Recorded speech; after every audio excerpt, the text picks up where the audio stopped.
Hello everyone and welcome back to UGC net mentor. I hope you are doing well guys. आज के इस lecture में हम discuss करेंगे regulatory bodies in higher education.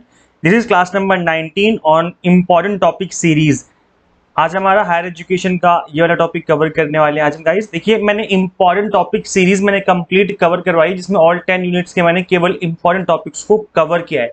सो आज हमारी यूनिट नंबर 10 है जिसके हम इंपॉर्टेंट टॉपिक को कवर करने वाले, that is regulatory bodies in higher education. इससे पहले क्लास नंबर 16 में मैंने कराया था क्लासिकल स्क्वायर प्रोपोजिशन। इसके बाद मैंने क्लास नंबर 17 में कराया था basics of internet, intranet and extranet.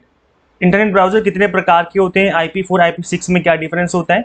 This was ICT class. Then unit number 9 में हमने डिस्कस किया था पीपल डेवलपमेंट एनवायरनमेंट में। क्लास नंबर 18 में Kyoto protocol, Paris agreement and international solar alliance. अभी तक नहीं देखा तो देख लेना। इन सभी जो इंपॉर्टेंट टॉपिक सीरीज है, इस कंप्लीट सीरीज का जो लिंक है मैं इसी वीडियो के डिस्क्रिप्शन बॉक्स में दे दूंगा, जिसमें पेपर 1 के ऑल 10 यूनिट्स के जितने भी मोस्ट इंपॉर्टेंट टॉपिक है उनको मैंने कवर किया हुआ है। तो आप इन सभी क्लासेस को देख लेना। सभी क्लासेस आपके एग्जाम की पर्पज से मोस्ट इंपॉर्टेंट है। चलिए कंटिन्यू करते हैं। This is about me. I have worked as an assistant professor in SJIT school of management GGS IP university Delhi for more than 3 years and these are my some small achievements. Guys, telegram group join कर लीजिए। इसका link में आपको मिल जाएगा इसी video के description box में। यहाँ पे भी आपको अपडेट मिलते रहते हैं, प्लस क्लासेस के जो लिंक होते हैं मैं आपको यहाँ पे शेयर करता रहता हूँ। साथ ही आप हमें इंस्टाग्राम पे फॉलो कर सकते हो, यूजीसी नेट मेंटर के नाम से मैं आपको इंस्टाग्राम पे मिल जाऊंगा, वहाँ पे भी मैं आपको अपडेट देता रहता हूँ। चलिए कंटिन्यू करते हैं गाइज। आज की क्लास में क्या हम पर डिस्कस करेंगे, regulatory bodies in higher education. And guys most importantly कि दैट इज कि आपने अभी तक चैनल को सब्सक्राइब नहीं किया है, सो मेक श्योर आप इस चैनल को सब्सक्राइब कर लीजिए, साथ ही बेल आइकन प्रेस कर लीजिए ताकि आपको अपकमिंग वीडियोस के सभी नोटिफिकेशन मिलते रहें। चलिए कंटिन्यू करते हैं। मैं आपको पहले समझा दूं कि आज की जो क्लास है वो जो कंटेंट रहेगा लिखा हुआ वो इंग्लिश में रहेगा, बट मैं एक्सप्लेन इंग्लिश प्लस हिंदी दोनों में ही कर दूंगा। वैसे मैं बता दूं कि ज़्यादातर जो मेरी क्लासेस होती हैं और जो हमारा क्रैश कोर्स है उसमें जो क्लासेस का जो कंटेंट है वो इंग्लिश प्लस हिंदी दोनों में रहता है हमारा, ताकि किसी स्टूडेंट को कोई इशू ना आए। जैसे ये वाला कंटेंट है हमारा इंग्लिश में भी लिखा हुआ है, वही सेम चीज़ हिंदी में लिखी हुई है। तो ऐसे ही क्रैश कोर्स में मैंने इंग्लिश हिंदी दोनों में कवर किया है, बट आज की क्लास में हम ओनली इंग्लिश वाला कंटेंट कवर करेंगे। मैं एक्सप्लेन दोनों में कर दूंगा, हिंदी मीडियम वाले बच्चों को भी कोई दिक्कत नहीं आएगी। चलिए कंटिन्यू करते हैं। Regulatory bodies in higher education. India में हायर एजुकेशन को रेगुलेट करने की कौन कौन सी बॉडीज हैं? Higher education is regulated by the university grant commission, that is known as UGC, and 15 professional councils. So guys, UGC एक ऐसी बॉडी है, एक अकेली ऐसी बॉडी है जो यहाँ पे फंडिंग करती है और रिलेटेड इससे रेगुलेट करती है हायर एजुकेशन को। और इसके हेल्प में अराउंड 15 काउंसिल्स हैं जो कि हेल्प करते हैं इन रेगुलेशन। तो इनको भी हम काफी डिटेल में समझेंगे, 15 की 15 जो काउंसिल्स हैं, बिकॉज ये भी एग्जाम के पॉइंट ऑफ व्यू से इंपॉर्टेंट है। So these councils of UGC offer grant to undergraduate programmes offered at various college and universities, promote professional institutions and provide recognition to different courses। तो UGC अकेले इतने बड़े India में हर एक college हर एक university का ध्यान नहीं रख पाती है, तो उन्होंने क्या किया है, 15 काउंसिल बनाए हुए हैं अलग अलग फील्ड में। लाइक मेडिकल के लिए अलग काउंसिल है, आर्किटेक्चर के लिए अलग है, मेडिसिन के लिए अलग है, फार्मेसी के लिए अलग है। इसी तरीके से बहुत सारे काउंसिल्स हैं और अराउंड आपकी 15 काउंसिल है जिसको हम डिस्कस करेंगे और इनके बारे में हम डिटेल में बात करेंगे। ओके, सो चलिए फर्दर डिस्कस करते हैं। सबसे पहले हम समझते हैं UGC के बारे में। यूनिवर्सिटी ग्रांट कमीशन जो है, it is a statutory body. Guys याद रखना, it's not an autonomous body, it's an statutory body of the government of India that is established through an act of the parliament in 1956। जो भी parliament में act के through कोई body बनती है that is known as statutory body, जिसको संवैधानिक अधिकार मिल जाता है एक तरीके से। The main aim behind the establishment of the commission was to determine, coordinate and maintain the standards of higher education in India। इसलिए इसको establish किया गया था, ये इसका main aim था establish करने का। UGC is the only agency in the country that has been vested with the responsibility of providing fund to universities and colleges। तो एक only ऐसी एजेंसी है अपनी इंडिया में जो कि फंड प्रोवाइड करती है यूनिवर्सिटीज एंड कॉलेजेस को। इसके अलावा जो स्टेट गवर्नमेंट यूनिवर्सिटीज होती हैं उनका जो फंड है वो स्टेट गवर्नमेंट की तरफ से भी आता है, but apart from that fund UGC भी कुछ ना कुछ पार्ट जो है वहां पर कंट्रीब्यूट करती रहती है। Apart from providing fund grant to universities and colleges, the commission also plays a significant role in maintaining the standard of higher education in India. तो फंड ही इसका काम नहीं है प्रोवाइड करना, इसके अलावा जो स्टैंडर्ड है जो हायर एजुकेशन में जरूरी है मेंटेन रखना, वो काम भी कौन करता है? University grant commission. ओके, थोड़ा और डिटेल में समझ लेते हैं UGC के बारे में। serve as a vital link between central and state government as well as the higher education institution and advise them on measures that need to be taken to improve university education in India. Guys, ये एक link create करती है, बीच में एक ऐसी body है जो state government और सेंट्रल गवर्नमेंट के बीच में लिंक क्रिएट करती है, कोई मीडिएटर बनती है बीच में. For instance providing recommendation on setting of new university, अगर नई यूनिवर्सिटी बनानी है तो कौन रिकमेंड करेगा? यूजीसी. और expansion of an existing university. So UGC जो है इन सब चीजों को लेकर के काफी फोकस्ड रहती है. Maintain the standard of teaching, exam and research in universities. तो रिसर्च, एग्जाम और टीचिंग सभी पे जो स्टैंडर्ड है वो कौन मेंटेन रखता है? UGC. Promotes university education. Promotion भी एजुकेशन, मतलब यूनिवर्सिटी एजुकेशन का प्रमोशन भी इसका एक फंक्शन है, एक रोल है. UGC perform all the task from its headquarter located in new Delhi. So guys, इसका हेडक्वार्टर कहाँ पे है? न्यू दिल्ली में. याद रखना है हेडक्वार्टर कहाँ पे है इसका? न्यू दिल्ली में. इसके अलावा UGC has 6 offices located in cities such as Bangalore, Bhopal, Guwahati, Hyderabad, Kolkata and Pune. तो 6 ऑफिसेज हैं यूजीसी के जो कि डिफरेंट जगह पे established है. Okay, now next one is each university in India needs to get recognition from UGC before it start granting degrees to students.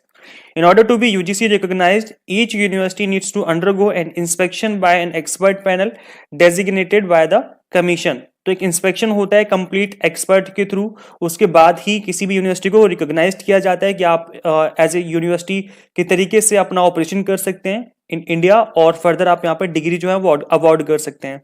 India में जो डिग्री अवार्ड करती है वो केवल यूनिवर्सिटी करती है, कोई भी कॉलेज डिग्री अवार्ड नहीं कर सकता है. A varsity gets the status of UGC recognized university only when it satisfies the expert panel in terms of different parameters such as faculty and staff, curriculum, infrastructure as well as policies and procedures. तो किसी भी university को recognised होने के लिए इन सभी चीजों से होकर गुजरना पड़ता है. अपना स्टैंडर्ड जो है वो उन एक्सपर्ट्स को शो करना होता है. तो उन फैक्टर्स में कौन कौन सी चीजें आती हैं, like faculty, staff, curriculum, infrastructure और सारी जो चीजें हैं. It may be noted that not all universities are granted recognition from UGC after inspection. Inspection होने के बाद जरूरी नहीं है कि आपकी जो यूनिवर्सिटी है उसको रिकॉग्नाइज कर दिया जाए. तो कई बार क्या होता है, यूनिवर्सिटी अपना ऑपरेशन स्टार्ट कर देते हैं और फिर उनको हम फेक यूनिवर्सिटी के नाम से जाना जाता है क्योंकि उनका जो रिकॉग्निशन है वो यूजीसी ने नहीं किया है complete. So from time to time UGC publish a list of fake universities in to warn students against getting admission in such universities. Therefore, students are recommended to look for UGC recognized institution at the time of seeking admission. अगर आप कहीं admission ले रहे हैं या आपके कोई family में कोई पर्सन जो आसपास जो एडमिशन ले रहा है, तो प्लीज आप उनको एक बार इन्फॉर्म कर देना जरूर कि अगर कहीं पर आप एडमिशन ले रहे हो किसी भी कोर्स में तो एक बार जरूर चेक कर लें कि क्या वो इंस्टीट्यूशन या कोई वो जो यूनिवर्सिटी है जहां से वो इंस्टीट्यूशन एफिलिएटेड है, क्या वो यूनिवर्सिटी जो है वो यूजीसी रिकॉग्नाइज्ड है या नहीं. क्योंकि केवल यूजीसी रिकॉग्नाइज्ड यूनिवर्सिटीज की जो डिग्री है वही वैलिड होती है, बाकी सारी जो डिग्रियां हैं वो इनवैलिड मानी जाती हैं. नाउ मैंने स्टार्टिंग में बात की थी कि यूजीसी के अलावा इसके साथ टोटल 15 काउंसिल्स हैं जो कि हेल्प करते हैं इन मेंटेनिंग स्टैंडर्ड. तो इसके 15 काउंसिल कौन कौन से हैं गाइज? ये जो मैंने आपके लिए यहाँ पे लिस्ट बनाई है, ये मोस्ट इंपॉर्टेंट एग्जाम के पॉइंट ऑफ व्यू से. कई बार इनकी फुल फॉर्म पूछ लेते हैं, कई बार इनका एस्टेब्लिशमेंट डेट पूछ लेते हैं कि कब एस्टेब्लिश हुआ था, कई बार इनका रोल और फंक्शन पूछ लेते हैं. तो हर एक के बारे में हम बात करेंगे और हर एक के बारे में हम समझेंगे. तो इससे पहले हम फर्दर डिटेल में जाएं, मैं आप लोगों से रिक्वेस्ट करता हूं कि इसकी जो फुल फॉर्म है उसको प्लीज याद कर लो. और याद कैसे करना है, इसका स्क्रीनशॉट ले लो. अगर आप लोग मोबाइल फोन में देख रहे हो तो इसका स्क्रीनशॉट ले लो और बाद में इसको एक बार रिव्यू करते रहना, ठीक है? हर 2 घंटे बाद, 4 घंटे बाद या नेक्स्ट डे जब इसको आप 2-3 बार देखेंगे ना, बार बार पलट के, तो आपको समझ में आ जाएगा कि डीसीआई का मतलब क्या है, that is dental council of India. ठीक है, ऐसे यहाँ पर जो इंपॉर्टेंट है वो AICTE है, MCI है, DCI है. इसके अलावा ये मेडिसिन वाला CCIM करके इंपॉर्टेंट है ये. और इसके अलावा ये लास्ट वाला इंपॉर्टेंट है, that is state council of higher education. तो इसमें कुछ काफी ज्यादा इंपॉर्टेंट है और आपको याद तो सारे ही करने हैं, ठीक है? तो इसका स्क्रीनशॉट ले लो, मैं एक बार क्लियर कर देता हूँ स्क्रीन, और आप फटाफट से स्क्रीनशॉट ले लो इसका और फर्दर आप इसको याद कर लेना बाद में, ताकि आप लोगों को इसकी सारी फुल फॉर्म याद हो जाए. तो चलिए स्टार्ट करते हैं, एक एक करके सारी की सारी काउंसिल्स को समझते हैं. So first council is All India Council of Technical Education, that is known as AICTE. Established under AICTE Act 1987, the council is responsible for the development of technical education in India. इसके role क्या हैं? To coordinate the development of technical education in India at all level.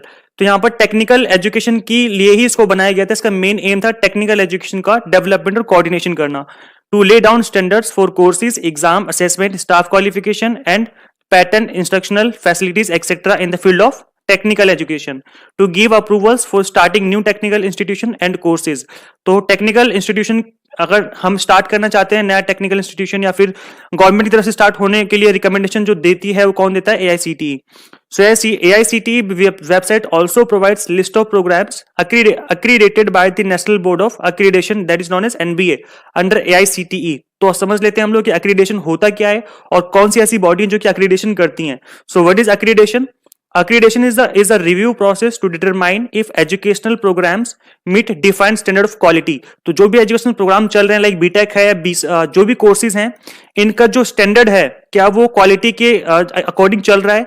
तो इन सभी चीजों को लेकर के जो रिव्यू प्रोसेस होता है उसको बोलते हैं हम लोग accreditation. The process of academic accreditation typically culminates in an external quality review by a team of professional expert from academic और industry। तो एक पूरी टीम होती है जो इन चीजों को रिव्यू करते हैं, इनके स्टैंडर्ड्स को चेक करते हैं। सो यहाँ पर दो बॉडी हैं जो कि एक्रीडेशन करती हैं, पहली है NAAC NAAC और दूसरी है NBA। तो समझ लेते हैं जल्दी से फटाफट। National assessment and accreditation council was established in 1994। The national assessment and accreditation council is a government organization that assess and accreditates higher education institution in India। तो जो NAAC है वाज एस्टैब्लिश्ड इन 1994 जो कि एक्रीडेशन करती है higher education के under. It is an autonomous body, guys याद रखना ये ऑटोनोमस बॉडी है, funded by the university grant commission and headquarter in Bangalore. Bangalore में इसका हेडक्वार्टर है। नाउ समझ लेते हैं कि NBA क्या है। NBA was founded in 1994, same date है दोनों की, ये भी 1994 ये भी 1994। So the national board of accreditation is one of the two major bodies responsible for accreditation of higher education institutions in India along with NAAC। तो जो NBA है वो कंप्लीटली AICTE के अंडर आती है और टेक्निकल एजुकेशन को लेकर के क्या करते हैं? एक्रीडेशन करते हैं। नाउ नेक्स्ट वन इज जो आपकी next council, that is second number की council medical council of India. Medical Council of India, that is known as MCI, was established under the Indian Medical Council Act 1956. The council prescribes standards for medical education in India, including recognition of medical qualification offered at universities and colleges। तो completely medical field के लिए बनाया गया था इसको और 1956 में इसका establishment हुआ था। तो इसके रोल क्या है? To make regulation regarding the course and exam subject in medical field, to regulate the standard of proficiency to be obtained in medical institutes, universities for grant of recognized medical qualification। तो ये भी एक important इसका role है, to regulate professional medical examination। तो professional medical examination को regulation करने का काम किसका है? MCI का। To make recommendation to the central government for introducing new courses and establishing new medical colleges। तो इंडिया में जितने भी new medical colleges ओपन किए जाते हैं वो किसके रिकमेंडेशन पे ओपन होते हैं? MCI के रिकमेंडेशन पे। तो इसको टोटली जो बनाया गया था वो मेडिकल के लिए इसका एस्टेब्लिशमेंट हुआ था। Now next one is Indian council for agriculture research, that is known as ICAR, established on 16 July 1929। ये बहुत पहले स्टैब्लिश हुआ था और इसको बाद में दोबारा से फर्दर चीजें जो है वो मॉडिफाई की गई थी। ICAR has been established with an aim to meet agricultural research and education needs of India. तो कंप्लीटली एग्रीकल्चरल रिसर्च के लिए इसको बनाया गया था। इसके रोल क्या है? To set up agricultural in universities in the country and to provide funding to universities. तो जो एग्रीकल्चरल से रिलेटेड यूनिवर्सिटीज हैं उनकी फंडिंग पे काम करना, उनकी फंडिंग को देखना और नई एग्रीकल्चरल यूनिवर्सिटी को सेटअप करना ही इसका मेन एम है। Next one is that is number 4th, national council for teacher education, NCTE। Guys ये इंपॉर्टेंट है। NCTE has been set up under the national council for teacher education act 1993 to facilitate planned development of the teacher education system in India. तो completely teacher education के ऊपर जो बनाया गया था council, that is known as NCTE। इसके role क्या है? to monitor the development of teacher education in India, to grant recognition to institutes offering courses, training and teacher education। तो कंप्लीटली टीचर एजुकेशन और ट्रेनिंग के ऊपर जो है इनका वो मेन रोल है। To lay down standards regarding exam that lead to teacher education qualification and to lay down guidelines regarding minimum qualification that a person should have to be employed as a teacher. Teacher बनने के लिए जो minimum qualification है उसके लिए भी recommendation guidelines कौन follow करवाता है? That is NCTE। Okay, so guys I think सबको क्लियर हो गया होगा अभी। Okay, now next one is dental council of India. 5th number is dental council of India, DCI। constituted under the Dentist Act 1948. DCI regulates the dental education and profession in the country. तो completely dental वाली field में जो बनाया गया है council, that is known as DCI. So broad roles of DCI includes to grant recognition to degree awarded by different universities in dental courses and to maintain standards of dental education in India, to prescribe syllabus and scheme of exam, to lay down minimum requirement regarding infrastructure and staff. तो completely dental के अंदर जो चीजें हैं उनके ऊपर ध्यान रखने के लिए कौन सा बोर्ड है, that is council of DCI. Okay, next one is pharmacy council of India, that is known as PCI. Pharmacy के लिए अलग से बनाया गया था, so also known as central council. PCI was established under the section 3 of the pharmacy act 1948. The council aims to regulate pharmacy education and profession in India up to graduation level. तो completely pharmacy के लिए जो बनाया गया ये council that is known as PCI. तो इसके role क्या है? To prescribe standards of pharmacy education in India for qualification as a pharmacist and to provide equipment and facilities to students pursuing course in pharmacy, to maintain standard of examination and prescribe syllabus, to prescribe any other conditions regarding admission in pharmacy course. तो completely pharmacy के लिए जिससे बनाया गया council that is known as PCI, Pharmacy Council of India. Now next number is the next number is 7th number, that is Indian Nursing Council INC. Constituted under the Indian Nursing Council Act 1947, INC is regulatory body responsible for the development of nurse education in the country. तो completely nursing education के लिए जो council बनाई गई थी that is known as INC. इसके role क्या है? To maintain uniform standard of training for nurses, health visitors, midwives and auxiliary nurse midwives. तो completely इसी sector के लिए इसको बनाया गया है. To prescribe courses for training of nurses, to prescribe conditions for admission in different nursing courses and to prescribe standard of exam.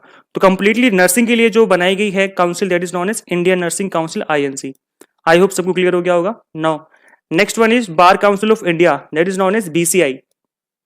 Established under the Advocates Act 1961, the statutory body of BCI regulates legal education and legal practices in India. तो completely legal practices और legal education के लिए जो council बनी है that is known as Bar Council of India. इसके role क्या है? To prescribe standard of professional conduct to be observed by advocates and to specify conditions that advocates must fulfill in order to practice law. तो completely law के लिए उनको regulate और monitor करने के लिए जो बॉडी बनी है, जो काउंसिल है, that is known as bar council of India. Now next one is central council of homeopathy, that is known as CCH. CCH was constituted under the Homeopathy Central Council Act 1973 with the main aim of prescribing and recognizing all homeopathic medicine qualification in India. Any medical university or institution which wants to grant degrees to students can do so only by applying to CCH. तो अगर homeopathy की degree या उसके under कोई university या medical college open करना चाहते हैं तो कंप्लीटली आपको CCH से प्रोसेस कराना पड़ेगा, देन फर्दर आप उसके ऊपर वर्क कर सकते हैं. तो होम्योपैथी के लिए जो इस फील्ड के लिए जो फर्दर काउंसिल बनी है दैट इज स्पेशलाइज्ड काउंसिल, इसको बोलते हैं हम लोग CCH, that was established in 1973. Okay, now इसके रोल्स क्या है, रोल समझ लेते हैं. To create and maintain central register of homeopathy, to collect information from all universities, medical institutions regarding the courses of study and exam, to appoint visitor that can examine infrastructure and other facilities given to students at medical institutions, and to appoint inspectors for proper conduct of exam. तो completely homeopathy के लिए जो council है जो monitor करती है इस field को, that is known as CCH. Now next one is that is 10th number of council, Central Council for Indian Medicine, that is known as CCIM. So established under the Indian Medicine Central Council Act 1970, CCIM is responsible for prescribing and maintaining standards of education in Indian system of medicine, Ayurveda, Siddha and Unani. तो completely जो medicine के लिए बनी है इन field के लिए, वो completely इसी फील्ड के अंडर काम करती है, इनको रेगुलेट मॉनिटर करती है. इस काउंसिल का नाम क्या है? Central council for Indian medicine was established in 1970. इसके रोल क्या है? To prescribe standard of professional conduct and code of ethics that practitioners should follow, to appoint visitors, to inspect different facilities like staff, equipment, accommodation, ये completely हम medicine field की बात कर रहे हैं, at colleges and hospitals imparting education in Indian medicine, to appoint medical inspector to check the conduct of exam. तो यहाँ पर जो इंस्पेक्टर होते हैं, मेडिकल इंस्पेक्टर, जो कि कंडक्ट ऑफ एग्जाम को मॉनिटर करते हैं, वो भी कौन इनको स्टेब्लिश करता है, अपॉइंट करता है? CCIM. Okay, next one is Council of Architecture, that is known as COA. Constituted under the Architect Act 1972, COA is responsible for the regulation of architecture education and practice of the profession across India. तो completely architecture के field के लिए जिसको बनाई गई council specially, वो कौन है? Council of architecture. It is the mandatory for any person who wants to be in the profession of architecture to register with COA। जैसे CA के लिए होता है रजिस्टर्ड कराना ICAI के अंदर, वैसे ही एक आर्किटेक्चर को भी अपने आप को रजिस्ट्रेशन कराना जरूरी होता है in under the council of architecture that was established in 1972। So I think सबको समझ में आ गया होगा इतनी सारी काउंसिल गाइस क्यों बनाई गई हैं, क्योंकि UGC अकेले इतनी बड़ी कंट्री में सारे कॉलेजेस, सारे फील्ड ऑफ एजुकेशन को अकेले रेगुलेट मॉनिटर नहीं कर सकती है। तो उन्होंने क्या किया, अलग अलग काउंसिल्स बना दी हैं जो कि स्पेशलाइज तरीके से उन पर्टिकुलर फील्ड को मॉनिटर और रेगुलेट करते हैं, उनकी फंडिंग देखते हैं। इसके रोल क्या है? To prescribe standard of education imparted in colleges institutions offering architecture courses, to prescribe guidelines regarding eligibility for admission, course duration, course content, exam। तो completely architecture से related जितनी भी चीजें हैं वो सब ये लोग मॉनिटर करते हैं। To conduct inspection of in institution through committees of expert for maintenance of the standards of facilities like staff, accommodation, etc। तो आर्किटेक्चर फील्ड के अंदर जो स्टाफ है, जो अकोमोडेशन होनी चाहिए, जो वहाँ पर टूल्स एंड जितनी भी चीजें हैं वहाँ पर रिक्वायरमेंट है, उन सभी चीजों को रिव्यू करना जरूरी होता है ताकि क्वालिटी मेंटेन रहे। तो ये काम कौन करता है? Council of architecture. Okay, now next one is that is 12th number of council, distance education council, that is known as DEC।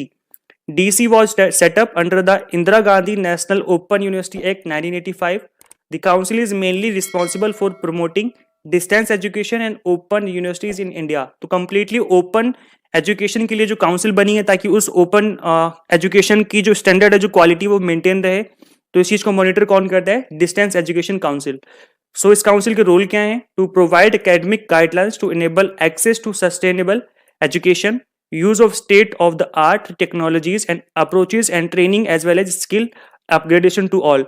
तो कंप्लीटली ओपन एजुकेशन के अंदर स्टैंडर्ड मेंटेन रखने के लिए उसके अंदर फर्दर जो भी चीज़ों की रिक्वायरमेंट रहती है, फर्दर कोई चीज़ रिकमेंडेशन करनी है, तो ये काउंसिल उस चीज़ को देखता है। Now next one is rehabilitation council. Rehabilitation council का काम क्या है? To constituted under the rehabilitation council of India act 1992। The council become statutory body on June 22, 1993। इस डेट को एक स्टैट्यूटरी बॉडी बन गई थी और इसके अंडर जो भी काम होते हैं एक बार इनको समझ लेते हैं। इसके रोल क्या है? To regulate and standardize the training of personal and professionals in the field of rehabilitation. Rehabilitation क्या होता है? सुधार गृह, मतलब जहां पर चीजें ठीक की जाती हैं, लाइक कोई शराब दारू पीता है उसको ठीक कराने के लिए तो रिहेबिलिटेशन होना चाहिए। तो इसके अंडर जो भी काम करते हैं, जो भी टीचर्स आई मीन जो भी आपके पर्सनल्स होते हैं, जो एम्प्लॉयज होते हैं, उनके स्टैंडर्ड्स, उनकी रिक्रूटिंग प्रोसेस, सब कुछ जो स्टैंडर्ड मेंटेनेंस है वो सब ये देखते हैं। Next one is National Council for Rural Institutes (NCRI), an autonomous society fully funded by MHRD। NCRI was established in 1995 with the aim of promoting rural higher education in India। तो rural higher education के लिए completely एक अलग से body बनाई गई है जिसका नाम क्या है? NCRI, national council for rural institutes. इसका रोल क्या है? To motivate educational institutes to develop education according to the Gandhian philosophy of education, to train teachers and to research by networking with the policy making bodies and organization like UGC and AICTE। तो completely इस चीज़ों को regulate और monitor करते हैं और coordination बना के रखते हैं ताकि जो रूरल में इंस्टीट्यूट्स हैं उनकी क्वालिटी बनी रहे और वहाँ पर भी हायर एजुकेशन को प्रमोट किया जा सके। Now next one is that is last council, that is known as State Council of Higher Education SCHE। that is most important। different state government of India have their respective SCHEs। अलग अलग state government के अलग अलग SCHEs होते हैं that help in development of higher education at state level। some SCHEs include Andhra Pradesh State Council for Higher Education, that is known as APSCHE, Tamil Nadu State Council of Higher Education NTNSCHE, and UP State Council of Higher Education, that is known as UPSCHE। ऐसे ही अलग अलग state के अलग अलग SCHE होते हैं जो कि उनकी एजुकेशन को स्टेट के अंडर मॉनिटर करते हैं, उनके एजुकेशन में फर्दर क्वालिटी को मेंटेन रखते हैं। The major role of SCHE include to consolidate effort and investment of higher education institutes with the state government. इन स्टेट गवर्नमेंट के फंड का और उनके इन्वेस्टमेंट का अच्छे से यूज हो सके, उस चीज को मॉनिटर करते हैं वो। To develop higher education programs in coordination with each state. अलग अलग स्टेट के साथ कोऑर्डिनेशन बना के रखते हैं ताकि फर्दर कोई बहुत ज्यादा गैप ना हो, बहुत ज्यादा डिफरेंस ना हो एजुकेशन में। गाइस, जिस तरीके से मैं आपको यहाँ पे पढ़ा रहा था आज, इसी तरीके से मैंने कंप्लीट क्रैश कोर्स बनाया हुआ है फॉर पेपर 1। अगर आप कंप्लीट क्रैश कोर्स ज्वाइन करना चाहते हो तो इसके लिए आप हमारी एंड्रॉइड ऐप इंस्टॉल कर सकते हैं यूजीसी नेट मेंटर के नाम से। गूगल प्ले स्टोर पे हमारी एंड्रॉइड ऐप आपको अवेलेबल हो जाएगी। इसके फीचर्स क्या हैं क्रैश कोर्स के, मैं आपको थोड़ा सा प्रिसाइजली बता देता हूँ। गाइस जो क्रैश कोर्स है वो यूजीसी नेट पेपर 1 के लिए है, कॉमर्स अभी अवेलेबल हो गया है, मैनेजमेंट जल्दी अवेलेबल हो जाएगा। अगर हम बात करें फीचर्स की तो टारगेट बेस्ड वीडियो लेक्चर्स हैं, topic wise unit wise to the point explanation है, इधर उधर की बातें नहीं है। मैं आपको गारंटी देता हूं कि आपका एक सिंगल मिनट वेस्ट नहीं होगा इस एंड्रॉइड ऐप पे आने के बाद। तो आप एंड्रॉइड ऐप इंस्टॉल कर सकते हैं। यहाँ पर इंग्लिश मीडियम और हिंदी मीडियम दोनों ही मीडियम में कंटेंट को कवर किया गया है, तो दोनों मीडियम के स्टूडेंट्स इस क्रैश कोर्स को ज्वाइन कर सकते हैं। According to NTA new question asking pattern, जिस तरीके से एनटीए आप क्वेश्चन पूछ रहा है एग्जाम में उस तरीके से चीजों को कवर किया गया है। Around 95 unit wise mock test हैं ताकि आप प्रैक्टिस कर सकें, because practice makes a man perfect. तो यहाँ पर इस क्रैश कोर्स में आपको प्रैक्टिस करने के लिए मॉक टेस्ट भी अवेलेबल करवा दिए गए हैं, यूनिट वाइज हैं। सबसे अच्छी बात है कि आप हर यूनिट का अलग से मॉक टेस्ट दे सकते हो एंड पीडीएफ फॉर्मेट में स्टडी मटेरियल है, ताकि आप बाद में इनको डाउनलोड करके इनका प्रिंट आउट भी निकाल सकते हो आप चाहो तो, अदरवाइज आप डाउनलोड करके बाद में भी इन चीजों को रिवाइज कर सकते हो। तो इसको ज्वाइन करने के लिए आपको हमारी ऐप इंस्टॉल करनी है। इस ऐप का लिंक मैं आपको इसी वीडियो के description box and comment box में पिन कर दूंगा। एक बार जाके इंस्टॉल करें, आपको डेफिनेटली यहां से आप अपना जो स्कोर है वो इंप्रूव कर पाएंगे, डेफिनेटली आपकी काफी हेल्प हो जाएगी। Thank you so much for watching this class. Guys अपने कमेंट करके बता देना, क्योंकि आपके जो कमेंट होते हैं अच्छे अच्छे, उन्हीं से हमें मोटिवेशन मिलती है आपके लिए लेक्चर्स क्रिएट करने में। तो आप लोग प्लीज कमेंट करके अपना फीडबैक जरूर देके जाया करो, ताकि हम भी मोटिवेट रहें आपके लिए लेक्चर्स क्रिएट करने में। Thank you so much for watching this class. Share this platform to all UGC net and JRF set aspirants. Guys मिलते हैं नेक्स्ट क्लास में। Till then keep watching UGC net mentor. Thank you so much.